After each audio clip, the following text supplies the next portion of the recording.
بسم الله الرحمن الرحيم. اللهم يا ذا المن ولا يمن عليه، يا ذا الجلال والإكرام، يا ذا الطول والإنعام، لا إله إلا أنت وهر اللاجين وجار المستجيرين وأمان الخائفين. اللهم إن كنت كتبتني عندك في الكتاب شقيا أو محروما أو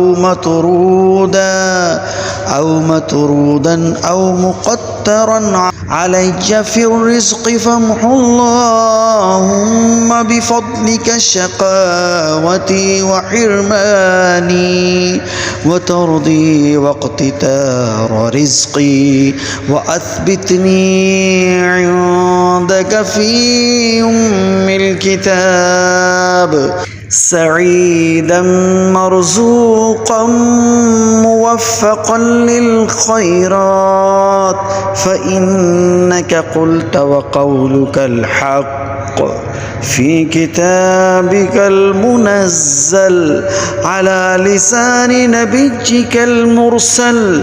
يمحو الله ما يشاء ويثبت، وعنده أم الكتاب. إلهي بالتجلي الأعظم في ليلة النصف من شهر شعبان المكرم، التي يفرق فيها كل أمر حكيم ويبرم، أن تكشف عنا من البلاء والوباء وما نعلم وما لا نعلم، وأنت به أعلم، إنك أنت الأعز الأكرم. وصلى الله تعالى على سيدنا محمد وعلى آله وأصحابه وسلم، والحمد لله